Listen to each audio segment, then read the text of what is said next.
이제 하이델베르크 요리문답 오늘이 5번째 주일입니다. 지금까지 배운 거를 좀 간단하게 리뷰를 해볼까요? 이 TV를 좀 한번 지금 꺼져 있는데 한번 켜줄 수 있으실까요? 먼저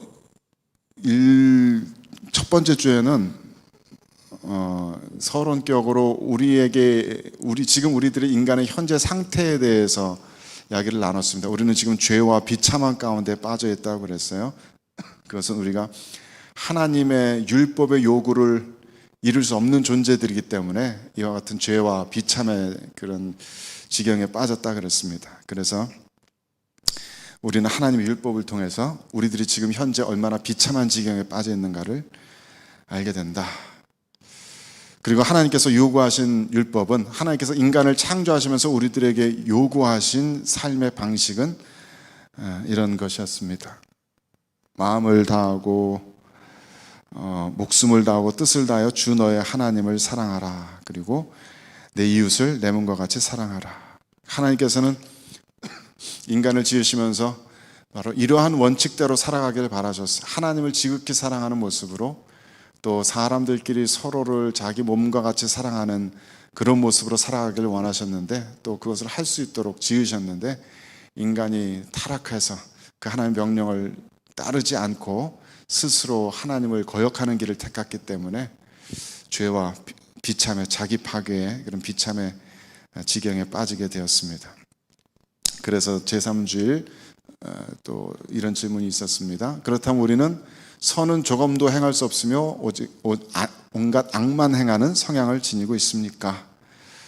여기서 말하는 선은 절대적인 선이라 그랬죠. 하나님께서 규정하시는 그 선, 하나님께서 요구하시는 율법의 요구를 완벽하게 이루는 그러한 선을 말하는 것이라고 했습니다. 그래서 대답은 우리가 하나님의 성령으로 거듭나지 않는 한 그렇습니다. 우리는 영혼이 부패하고 지성이 부패하고 감성이 부패하고 의지가 부패해서 하나님께서 요구하시는 그 절대적인 선은 행할 수 없는, 오직 악으로만 기울어지는 그런 성향을 우리는 가지고 있습니다 라고 이렇게 고백합니다.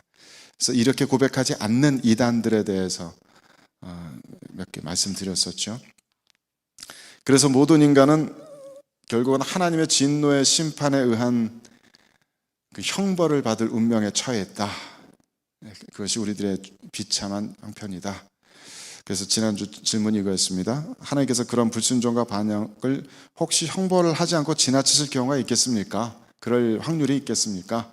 그렇지 않습니다. 하나님께서는 원죄와 자범죄 모두에 대해서 심히 진노하시고 이 죄악들을 이 세상에서도 그리고 심판 이후에 영원히 형벌하실 것입니다. 그래서 하나님께서는 누구든지 율법책에 기록된 대로 온갖 일을 항상 행하지 아니하는 자는 저주 아래 있는 자라 선언하셨습니다. 율법의 무서운 것은 바로 이것이라 그랬죠. 율법에 기록된 대로 모든 것을 항상 행하지 않으면 죄인이 되는 것이다. 그래서 원죄와 자범죄에 대해서는 잘 알고 계실 테니까 굳이 길게 설명 안 하고 패스했습니다. 짧게 말씀드리자면 원죄, 오리지널 죄는 행위에 대한 것이 아니고 상태에 대한 이야기입니다. 우리가 물려받은 죄성, sinful nature, 그것이 오리지널 sin, 원죄입니다. 우리들의 상태에 대한 이야기입니다. 그 상태에서부터 sinful nature를 가지고 있는 상태, 원죄의 상태에서 실제 죄가 actual sin이 나오는 것입니다.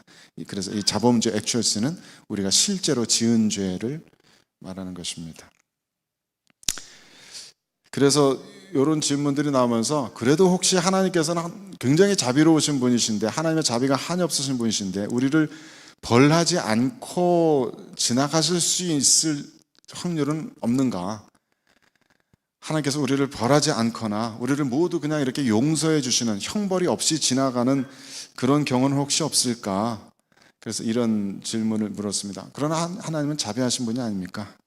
그 대답은 하나님은 자비한 분이 맞지만 동시에 의로우신 분이십니다. 죄는 의를 거스르는 것이기 때문에 공의로우신 하나님께서는 이 죄에 대해서 반드시 심판하시고 형벌을 내리셔야 합니다. 그래야만 이 땅에서 이 폭력적인 죄악의 희생자들, 복음을 위해서 애꿎은 목숨을 잃은 그런 순교자들, 죄와 악의 무고한 희생자로서 그 죄와 악을 한 몸에 받아야만 했던 그들의 억울한 것들이 해소가 되는 것입니다. 죄를 벌할 수 없는 하나님은, 그래서 만인 구원설에 Love wins 이런 하나님은 성경에 기록된 하나님이 아니다 말씀드렸었죠. 하나님께서는 그 자비로우심 때문에 마지막 심판을 계속 유예하고 계실 뿐 언젠가는 분명히 이 세상의 모든 죄와 악을 심판하실 날이 있을 것이다. 그것이 우리들의 믿는 바라고 우리는 분명히 선언합니다. 그리고 이제 오늘부터 제 2부 챕터로 넘어갑니다. 그래서 이제 실제 구원의 문제를 본격적으로 다루게 됩니다. 첫 번째 질문은 이렇습니다. 읽어봅시다. 시작. 하나님의 의로운 심판에 의해 우리는 이 세상에서 그리고 영원히 형벌을 받아 마땅한데 어떻게 이 형벌을 피하고 다시 하나님의 은혜를 입을 수 있겠습니까? 앞에 위에 세 줄까지는 이제 지난주까지 한 얘기죠. 하나님의 의로운 심판 때문에 우리 모두는 형벌을 받아 마땅합니다. 그렇다면 우리는 어떻게 해야 되겠습니까? 이거죠. 우리는 어떻게 이 형벌을 피할 수가 있겠습니까? 우리는 어떻게 다시 하나님의 은혜를 입는, 하나님의 페이버를 입는 그런 좋은 관계로 다시 회복될 수 있겠습니까? 다른 말로 하면은 어떻게 구원받을 수 있겠습니까? 이것입니다. 구원이라는 말이 요즘은 하도 죄나 형벌이나 지옥에 대해서 이야기를 하지 않기 때문에 구원이라는 말에 그 개념이 조금 달라진 것도 같고 조금 좀 흐릿해진 것도 같지만 기본적으로 기독교적 구원의 의미는 무엇으로부터의 구원입니까? 바로 하나님의 진노로부터의 구원입니다. 하나님의 진노의 심판으로부터의 구원입니다. 지옥의 영원한 형벌로부터의 구원입니다. 그래서 청교도들은 이런 구원의 긴박성에 대해서 굉장히 많은 얘기를 했죠. 이것은 우리가 선택할 수 있는 것이 아니다. 이것은 죽느냐 사느냐의 문제다. 지금처럼 그냥 젠틀하게 믿으시면 좋지 않겠습니까? 이렇게 말할 수 있는 성질의 것이 아니다. 청교도들은 그런 것을 굉장히 강조했습니다. 그래서 어떻게 우리가 구원을 입을 수 있겠습니까? 어떻게 형벌을 피할 수 있겠습니까? 이렇게 묻는 것에 대한 답은 조금 복잡한데 이렇습니다. 한 장 넘겨주시겠어요? 하나님께서는 자신의 의가 만족되길 원하십니다. 따라서 우리는 우리 스스로든 아니면 다른 의에서든 죄값을 완전히 치러야 됩니다. 따라서라고 연결된 우리말 접속사가 좀 어색한데 하나님은 어쨌든 처음부터 한결같이 우리 인간을 창조하시고서 우리 인간에게 요구하시는 것은 처음부터 끝까지 한결같습니다. 하나님의 의를 요구하십니다. 하나님 수준의 의, 하나님 수준의 거룩함, 하나님 수준의 성결함, 하나님 수준의 아름다움, 하나님 수준의 도덕, 그런 것들을 우리 인간에게 요구하십니다. 그래서 하나님의 의를 만족시켜라 라고 이렇게 신학적으로는 표현을 합니다. 하나님의 율법의 요구가 완벽하게 지켜져야 됩니다. 그것이 지켜지지 못했다면 율법이 정한 대로 죄의 삭스로서의 사망의 형벌을 반드시 치러야만 합니다. 그러니까 지금 죄로 인해서 타락한 우리, 죄와 비참에 빠진 우리 인간들에겐 두 가지 풀어야 될 숙제가 있는 겁니다. 하나는 우리가 죄를 범했기 때문에 거기에 따라오는 형벌, 죄에 대한 이 형벌의 문제를 해소시켜야 됩니다. 즉 죄값을 먼저 치러야 됩니다. 그 다음에 두 번째는 그것 외에도 하나님의 의를 만족시킬 수 있는 거룩까지 올라가야 합니다. 죄값을 치른다고 해서 갑자기 의인이 되는 건 아니잖아요. 죄값을 치렀다는 얘기는 그냥 죄값을 다 치른 죄인이 되는 겁니다. 하지만 거기에서 하나님께서는 한 걸음 더 요구하십니다. 죄값을 치른 것에서 그치는 것이 아니라 하나님의 의에까지 올라와라. 그래서 율법대로 완벽하게 순종하는 삶이 인간에겐 끝까지 요구되는 것입니다. 한결같이. 이 얘기를 이렇게 꺼내면서 이제 하이델베르크 요리문답 저자는 자연스럽게 중보자에 대한 이야기로 가려고 하는 겁니다. 우리 인간들에게 이것이 불가능하기 때문에 우리들에게는 중보자가 필요합니다라는 그 얘기로 가려고 하는 겁니다. 그래서 그 다음 질문이 이렇습니다. 읽어봅시다. 시작. 우리가 스스로 하나님의 의를 만족시킬 수 있습니까? 답은 우리가 잘 알고 있죠. 결코 그렇지 않습니다. 오히려 우리는 날마다 우리의 죄책을 증가시킬 뿐입니다. 이게 정말 중요한 질문이라고 생각하는데요. 마틴 루터가 종교개혁의 실마리를 찾았던 질문이 바로 이거잖아요. 우리는 우리 스스로 하나님의 의를 만족시킬 수 있겠는가? 정말 전기 읽어보면 마틴 루터처럼 하나님의 의를 만족시키기 위해서 열심히 노력했던 사람도 굉장히 드물 것 같아요. 전에도 말씀드린 것처럼 마틴 루터는 그 유럽 들판에서 번개에 맞아서 바로 옆에서 죽는 친구를 모습을 보고 하나님 앞에 엎드러져서 목숨만 살려주시면 제 인생 하나님께 바치겠습니다, 이렇게 헌신했기 때문에 하나님이 늘 굉장히 무서운 존재였거든요. 늘 하나님에 대한 두려움으로 꽉 차 있었습니다. 그래서 그 두려우신 하나님의 진노를 피하기 위해서 정말 많이 노력했다 그래요. 계단을 무릎으로 올라가는 고행이 그 당시에 좀 많이 행해졌던 모양인데 그 고행을 몇 번씩이나 하고 금식 수도 없이 하고 수도 없이 수도원에서 말씀 설교하면서 기도에 전념하면서 하나님의 의를 만족시키기 위해서 의로운 자가 되고자 노력을 굉장히 많이 했습니다. 근데 그게 안 됐다는 거죠. 최선의 노력을 하면 할수록 더욱더 절망스러운 자기 자신만 볼 수 있었다. 이게 굉장히 중요한 질문입니다. 저는 정말 우리 모든 크리스찬들이 정말 저 질문에 대해서 그냥 머리로 듣고 수업 시간에 이렇게 들은 것 같이 머리로 듣고서 그건 안 되는 일이야 라고 이렇게 포기하기 전에 정말 하나님의 의를 만족시키기 위해서 노력하는 삶을 경험적으로 한 번쯤은 꼭 해봐야 된다고 생각해요. 그래서 와, 내가 진짜 안 되는구나, 이거를 온몸으로 뼈저리게 느껴보는 그런 시간들이 반드시 필요합니다. 저도 모르게 그런 노력을 했던 적이 있었던 것 같은데, 캐나다에 갓 랜딩하고서 BC주에서 부모님과 같이 모텔 비즈니스 할 때요, 그때는 정말 막 은혜 뜨거운 것이 있었고 사역의 맛도 좀 알았고 막 이래서 아직 평신도였지만은 제 자신도 모르게 이렇게 하나님의 의를 스스로 만족시키는 종교적 열심이 굉장히 뛰어났던 것 같아요. 매일 아침 상번제들이라는 율법은 지키지 못하지만 매일 아침 그 모텔에 딸리는 레스토랑 열 때 보통 6시 반에 열면 되는데 30분 일찍 일어나서 가족들 다 집합시켜가지고 매일 새벽 예배 인도했습니다. 그 평신도 때. 근데 되게 좋았어요. 은혜가 가족들이 하니까 좋아요. 편하기도 하고 또 기도도 다 뜨겁게 나오고 매일 아침 부흥회 같이 1년을 그렇게 살았었습니다. 한 번은 손님이 그 모텔에 지갑 놔두고 왔다고 한 2시간 떨어진 데서 갖다 달라는 거예요. 그래서 1시간 중간 정도 지점에서 만나자 그러는데 갑자기 말씀이 탁 스쳐 지나가면서 누가 억지로 오리를 가게 하든 심리를 가게 하라, 그 말씀이 떠오르는 바람에 그냥 제가 가져다 드릴게요. 그래가지고 2시간 차 타고 가져다 드린 적이 있었습니다. 우연하게 이민 비자가 잘못돼서 불법 취업자 신세가 된 분들을 만나게 된 적이 있었는데 오갈 곳이 없는 분들이어서 나그네를 사랑하라는 말씀 떠올리고서 그분들에게 일자리와 잠자리를 제공해 드리기도 했었습니다.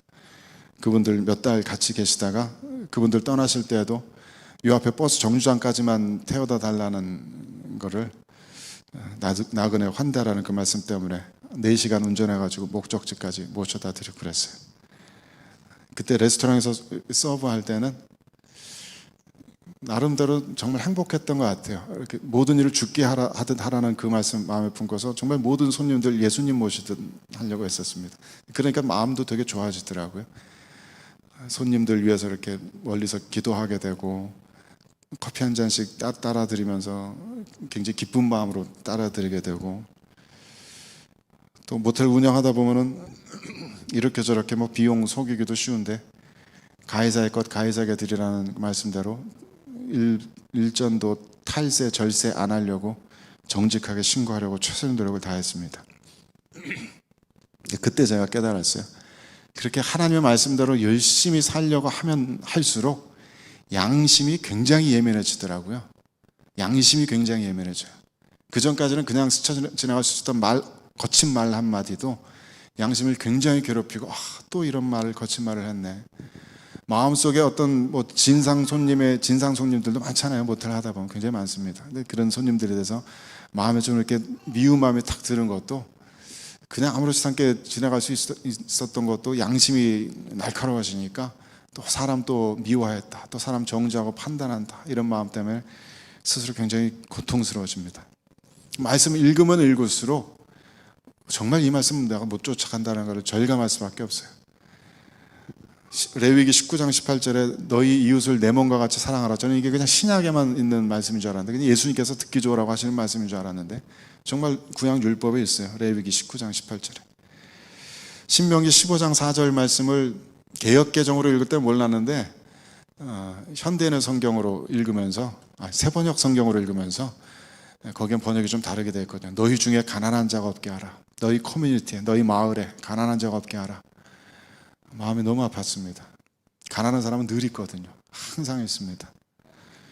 그래서 몸이 피곤할수록 하나님 말씀대로 따라 사는 것이 힘들고, 아무리 노력을 해도 주변에 가난한 사람들 우리 가족 손으로 내 힘으로 다 도울 수 없고, 하나님의 율법으로 따라 산다는 것은 정말 힘듭니다. 불가능합니다. 탐심을 품지 말라라는 10계명 마지막 계명에 이르면은 그건 정말 손들게 됩니다. 하루에도 수없이 솟아나는 이 탐심을 어떻게 컨트롤합니까? 그때 굉장히 은혜로운 절망을 많이 한 것 같아요. 정말 최선을 다해봤는데 하나님 안 됩니다. 죄송합니다. 그런 기도 많이 했던 것 같아요. 간혹 제7일 안식교 같은 그런 이단들 있잖아요. The Seventh Day Adventist. 이분들이 강조하는 게 그 예배 꼭 토요일 날, 7일 날, 제7일 안식일에 드려야 된다. 안식일을 토요일 날 지켜야 된다. 이건데 그런 이단적인 주장들을 저희들이 공감하지 못하는 이유가 그거죠. 왜 꼭 그 율법 하나만 가지고 그러냐 이겁니다. 그 이단들뿐만 아니라 많은 이들이 자기들이 잘하는 율법 하나 그거 되게 강조합니다. 구제 잘하는 사람은 그거 되게 강조하면서 다른 사람들 구제 안 한다고 뭐라 그러고요. 예배 늘 철저하게 잘 드리는 사람들은 예배 시간 안 오는 사람들 가지고 막 비난합니다. 선교 열심히 있는 사람들은 다른 사람들 선교 안 한다고 뭐라 그러고요. 자기가 잘하는 그것만 사람들은 붙들길 좋아해요. 하지만 율법 전체적으로 볼 때 이 모든 율법을 단 한 번이라도 어기는 사람은 죄인이라는 그 말씀을 우리는 자꾸만 잊어버려요. 그래서 정말 율법주의적으로 생각해 보면은 우리 중에 아무도 율법을 주장할 수 있는 사람은 없습니다. 그래서 율법의 어떤 한 조항을 강조하는 이단들은 그렇게 간단하게 물리칠 수 있습니다. 다른 율법들도 다 그렇게 지켜라. 네 몸과 같이 사랑하라는 그 계명 지켜봐라. 탐심 품지 말라는 계명 지켜봐라. 어떻게 우리가 율법으로 의를 얻느냐. 그러니까 율법은 지키려고 애를 쓰면 쓸수록 우리들에게 절망을 줍니다. 그래서 중보자의 개념이 등장하는 것인데 우리를 대신해서 하나님의 의를 만족시킬 존재가 필요하다. 이게 사실 그런 개념이 없는 데서 떠올릴 수 있으리라고는 정말 생각하기 힘듭니다. 이거는 인간이 떠올릴 수 있을 만한 그런 아이디어는 아닌 것 같아요. 그래서 그다음 15 이게 어떻게 되나요? 네. 뭐 하나 빠졌는데요. 이런 질문이 여기 있었나요? 어떠한 피조물이라도 단지 피조물로서 우리를 대신하여 하나님의 의를 만족시킬 자가 있습니까? 아마도 구약 성경 시대 때 그 희생 제물 짐승 제사에 의한 그런 하나님의 진노를 피하기 위한 그런 방법을 염두에 두고 사는 얘기 같아요. 물론 대답은 하나도 없습니다. 사실 구약 성경의 제사 제도는 메시아 신앙의 다른 표현입니다. 메시아 신앙과 제사 제도는 그 구조가 똑같습니다. 우리 스스로 하나님의 의를 이룰 수 없기 때문에 우리가 받아야 될 죄의 형벌을 우리 대신 다른 존재에게 덮어씌우고 그가 피 흘리는 것입니다. 그래서 제사 제도는 우리 이제 레위기 막 이렇게 나가겠지만은 레위기에 나와 있는 모든 제사 제도는 예수 그리스도를 가리키는 것입니다. 예수 그리스도의 그림자 같은 것입니다.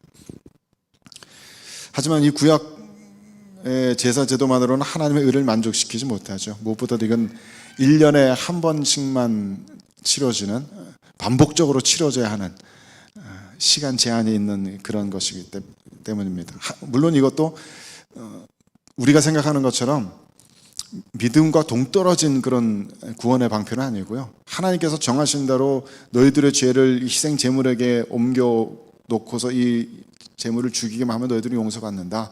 하나님께서 정하신 이 방편대로 믿고 그대로 행하기만 하면 되는 것이기 때문에 이것도 역시 믿음으로 구원받는 것이고 메시아의 제도의 구조를 그대로 발현하는 것이지만은 하나님께서 정하신 제한이 있습니다. 구약의 제사 제도는 1년에 한 번씩. 그 해에 그 제사를 드리지 못했다면, 대속죄일 용키퍼의 제사를 드리지 못했다면 유대인들은 그 한 해 동안에 용서받지 못하는 겁니다. 그리고 물론 피조물로 이렇게 우리의 형벌을 대신하게 한다고 해도 그것은 그렇기 때문에 영원한 우리들의 형벌을 대신할 수는 없는 것이고요. 또 무엇보다도 이런 소나 양으로 우리들의 형벌을 대신한다고 해서 그것이 하나님의 의를 만족시키는 것은 아니거든요. 아까 말씀드린 두 가지 숙제 중에 첫 번째 숙제는 해결하는 것이 될 수 있을지 모르지만 이 소나 양들이 우리들을 대신해서 의로운 삶을 살아주지는 않습니다. 그렇기 때문에 그것 가지고 하나님의 의를 만족시킬 수가 없어요. 그래서 그렇다면 이 희생 제물 짐승들이 아닌 어떤 중보자와 구원자를 찾아야 합니까? 라고 해서 이 결론까지 이어지는 거예요. 참 인간이고 의로운 분, 동시에 참 하나님이고 그래서 모든 피조물보다 능력이 뛰어나신 분, 그런 분이 우리들에겐 있어야 한다. 우리들에게 필요하다. 사실 그 다른 종교에서도 이런 중보자의 개념이 없는 건 아니에요. 불교에서도 보면은 지장보살이라고 그래서 지옥에 떨어진 이들을 구원해주는 그런 중보자가 있고요. 또 우리나라에 잘 알려진 아미타불도 있죠. 그래서 누구든지 그 이름을 부르기만 하면 구원을 받는 그 이름이 있습니다. 불교에도 아미타불. 그래서 나무 아미타불 10번만 부르면은 구원받는다고 우리나라에 굉장히 많이 퍼졌었죠. 근데 그 중보자와 그런 불교식의 중보자와 그리스도께서 틀린 것은 예수님은 참 인간이자 동시에 참 하나님으로서 그 가운데 다리 놓는 분이라는 거예요. 참 굉장히 독특한, 만약에 누군가 인간이 이걸 만들어냈다면 정말 종교적인 천재가 만들어낸 거다라고 생각할 수밖에 없을 정도로 굉장히 독특한 이야기입니다. 그래서 제6주일 다음 주일까지 이 중보자에 대한 설명이 계속됩니다. 사실 이 중보자를 이해하는 것이 기독교의 복음호의 본질을 이해하는 것과 똑같기 때문에 굉장히 중요한 개념이죠. 중보자는 무엇보다도 인간을 대표하는 형벌을 받아야 합니다. 그래서 인간이어야 합니다. 하지만 그냥 인간만이어서는 안 됩니다. 다른 인간과 똑같이 죄와 사망에 물들어서는 하나님께서 요구하시는 그 의를 이룰 수가 없습니다. 그렇기 때문에 인간이면서 동시에 인간이 아니어야 합니다. 참 희한한 개념이죠. 개념적으로는 불가능합니다. 인간이지만 어떻게 하나님일 수 있는가? 완전의 속성과 불완전의 속성을 어떻게 같이 지닐 수 있는가? 어떻게 밤이며 동시에 낮일 수 있는가? 빛이며 동시에 어두움일 수 있는가? 예수 그리스도에 대한 이해가 이 중간에 절묘하게 머물러 있어야 되기 때문에 수많은 이단들이 여기서 자꾸 미끄러져서 어느 한쪽 인간으로 기울어지거나 하나님으로 기울어져서 자꾸만 많은 이단들이 태어납니다. 예를 들어 영주주의자들은 참 인간이자 참 하나님에서 자꾸만 참 하나님 쪽으로 기울어집니다. 예수를 하나님으로 자꾸 이해하는 겁니다. 영적인 것, 거룩한 것만이 가치 있는 것이고 소중한 것이라고 영주주의자들은 믿기 때문에 그 귀하신 그리스도께서 인간의 몸을 입으셨다는 것을 믿지 않습니다. 인간의 몸을 입은 것처럼 보일 뿐이다 이것인데, 이게 영주주의자들만의 이단이 아니라는 게 문제죠. 많은 크리스찬들이 그렇게 생각합니다. 예수님 그러면 그냥 신입니다. 그래서 작년에도 부활주일 전에 고난주간 동안에 한참 제가 설교한 주제를 기억하실지 모르겠습니다. 예수께서 인간으로서 광야에서 당하신 고통, 예수께서 인간으로서 십자가에서 당하신 고통, 그것을 집중적으로 설교했었습니다. 그리고 나서 한 청년부 자매가 기특하게도 제 설교의 포인트를 잘 이해하고서 그런 포스팅을 올려놓았더라고요. 예수님이 인간으로서 당하는 고통에 대해서 처음 생각해 보았다. 예수님께서 실제로 십자가에서 얼마나 아프셨을까, 얼마나 절망스러우셨을까, 얼마나 피하고 싶으셨을까. 그리고 인간으로서의 고통에 대해서는 지금까지 20몇 년 신앙생활하면서 한 번도 생각해 보지 않았다는 겁니다. 많은 크리스찬들이 그렇다는 걸 알고 있어요. 많은 크리스찬들이 예수님에 대해서 이야기할 때 그냥 하나님 신인 것처럼 이야기합니다. 신이니까 당연히 할 수 있는 분인 것처럼. 하지만 성경 속에 예수님은 그렇지 않습니다. 또 많은 자유주의자들은 거꾸로 흘러갑니다. 많은 자유주의자들은 이성적으로 이해되지 않는 것은 받아들이지 않기 때문에 예수님께서 일으키신 모든 초자연적인 기적들, 또 부활과 승천 이런 거 믿지 않습니다. 그것은 일종의 신화적인 교훈이라고 이야기하고 어떻게든 그것을 이성적으로 이렇게 풀어서 이해하려고 애를 씁니다. 역사적으로 존재하셨던 한 인간 그것만 강조하지 그분의 신성은 받아들이지 않으면서 또한 이단에 빠집니다. 많은 현대 과학 문명에 익숙한 크리스천들이 그쪽으로 기울어져 있죠. 예수라는 한 인간에 대해서는 뭐 역사적으로 더 이상 부인을 할 수가 없으니까 예수의 신성에 대해서 받아들이려고 하지 않는 겁니다. 어떻게 인간이 신일 수 있는가? 그래서 많은 이들에게 교회는 그냥 예수님의 좋은 말씀, 좋은 가르침 배우기 위한 장소로만 여겨집니다. 사실 우리는 예수님에 대한 올바른 이해가 있어야 합니다. 예배를 연구하는 제임스 토렌스라는 교수님이 계신데, 학자분이 계신데, 이분이 쓰신 탁월한 책이 한 권 있어요.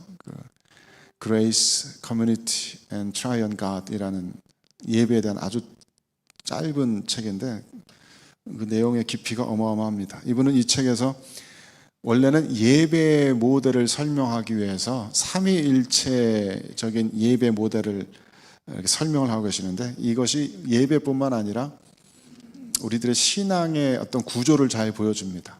중보자 그리스도의 모습을 굉장히 잘 보여줍니다.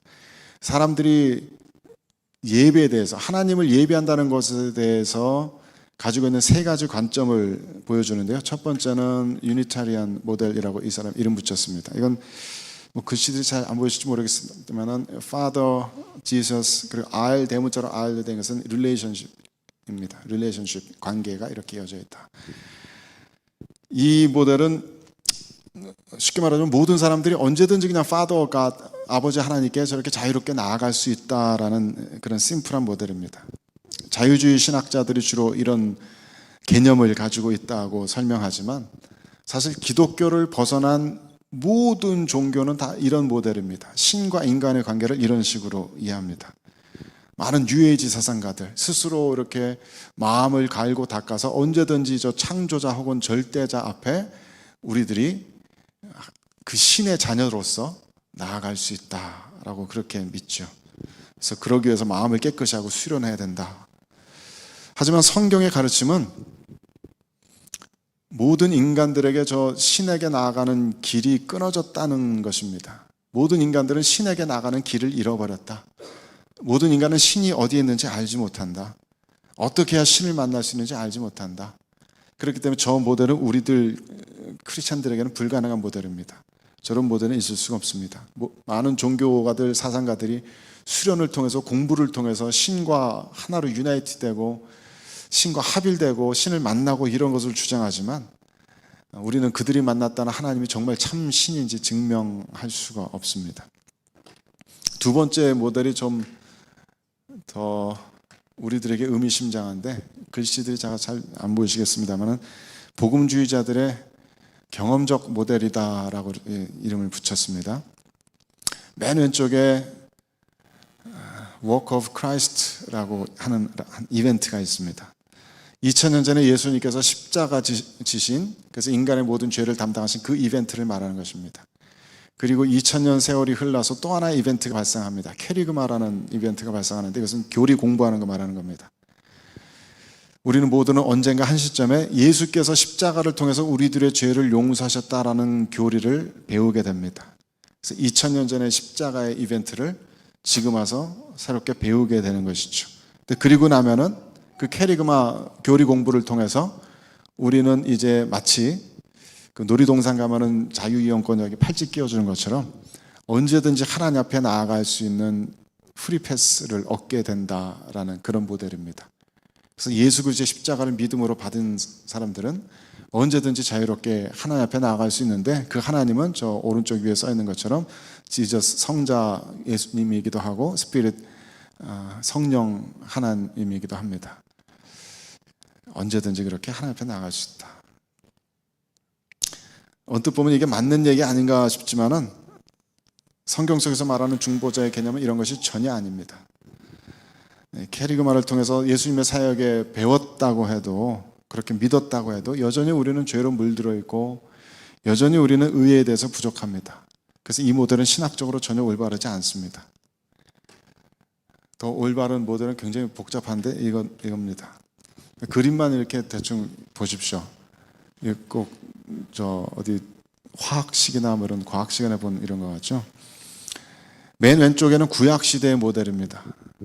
그래서 모든 열방이, 맨 밑에서부터 모든 열방이 제사장 나라, 이스라엘이라는 제사장 나라를 통해서 하나님께로, 여호와 하나님께로 나아갈 수 있게 됩니다. 그런 구조가, 그런 언약이 주어졌습니다.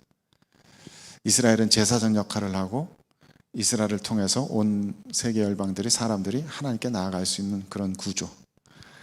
그 구조가 더 정확하게 실현된 것이 예수 그리스도입니다. 저것이 삼위일체 모델인데요. 예수 그리스도께서 Father God, 아버지 하나님과 자유롭게 관계 맺으면서 소통하십니다. 그리고 그 안에서 성령께서 역사하십니다. 성부 하나님과 성자 예수님의 관계를 성령께서 하나로 이렇게 묶고 계시는 겁니다. 우리는 어디 있습니까? 예수 안에 있습니다. 우리는 예수의 한 지체로서만, 예수의 한 부분으로서만 삼위일체 하나님의 교제 가운데 들어갈 수 있습니다. 그렇기 때문에 우리가 기도하는 것도 예수 그리스도의 이름으로 하는 기도이고, 그래서 우리들의 기도가 아버지 하나님께 상달될 수 있는 것이고, 그 기도는 성자가 성부 하나님께 성령 안에서 드리는 기도입니다. 이 예배도 마찬가지입니다. 우리들 모두 여기 팔찌 끼고 있어서 예수 하나님께 언제든지 나아갈 수 있는 팔찌 낄 수 있어서 이렇게 각자가 모여서 예배 드릴 수 있는 거 아닙니다. 이 예배는 예수 그리스도의 예배입니다. 예수 그리스도의 이름으로 모인 이들이 올려드리는 예배이기 때문에 예수 그리스도의 예배입니다. 예수 그리스도의 몸으로서 드리는 예배이고, 그래서 이 예배가 하나님께 상달될 수 있는 겁니다. 우리들의 개인적인 열심이나 말씀의 어떤 특별한 능력이나 그런 것과는 전혀 상관없습니다. 예수 그리스도의 이름으로 모였기 때문에 하나님께 드려지는 예배입니다. 그러니까 만약에 저거를 조금 더 부정확하지만 만화같이 좀 심플하게 그려보자면은, 우리들의 머리 대신 예수께서 이미 성부 하나님과 성령 하나님 안에서 이렇게 만나고 계십니다. 우리는 그 머리에 몸된 지체로서 하나님의 연합에 동참하고 있다. 그렇게 이해할 수 있을 겁니다. 그러니까 사도 바울이 가장 중요하게 여기는 신학 중에 하나가 in Christ, 그리스도 안에서 신학입니다. 그리스도 안에 있기 때문에 우리는 기도할 수 있고 예배드릴 수 있고 하나님과 교제 나눌 수 있고 하나님을 알 수가 있습니다.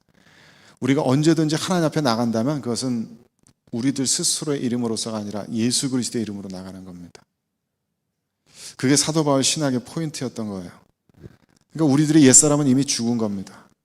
우리들의 옛사람은 카운트되지 않습니다. 예수 그리스도로 옷 입었기 때문에, 그 새 사람을 입었기 때문에 우리는 하나님 앞에 나아갈 수 있는 것뿐입니다. 그러니까 예수라는 인간이자 동시에 하나님인 존재가 있기 때문에 인간과 하나님 사이에 다리가 놓아진 것이죠. 인간으로서 우리들의 대표자이시기 때문에, 또 하나님으로서 하나님의 독생자이시기 때문에 이 두 가지의 전혀 다른 차원을 이을 수 있는 다리로서의 존재가 되신 것입니다. 이 중보자로서의 예수님을 이해하는 것이 올바른 기독교 복음 이해하는 것의 핵심입니다.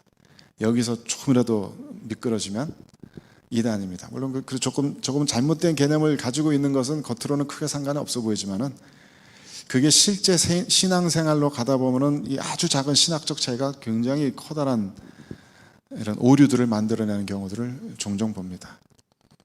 그러니까 요즘 우리들의 현대교회 예배들이 자꾸만 개인주의적으로 나와 하나님 간의 친밀한 교제로 바뀌어버리고 저런 공동체 의식이 사라지고 하는 이런 것도 다 이런 이해가 없기 때문입니다. 우리가 예수 그리스도 안에 하나로 묶였다라는 의식이 없기 때문에 우리들의 신앙은 점점 개인적인 것이 되고 개인의 욕망을 투사하는 것이 되고 나 혼자로서 공동체와 상관없이 살아가는 것이 되고 그게 가능해지는 거죠.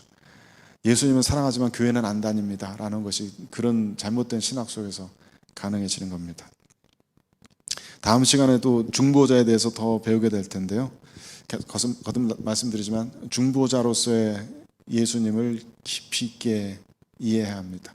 거기서 우리들의 코페르니쿠스적인 생각의 전환이 일어날 테고 그때서야 비로소 나가 아닌 공동체로서 생각하는 법, 공동체로서 사역하는 법, 공동체로서 세상을 바라보는 법, 그런 것들을 비로소 배우게 될 겁니다.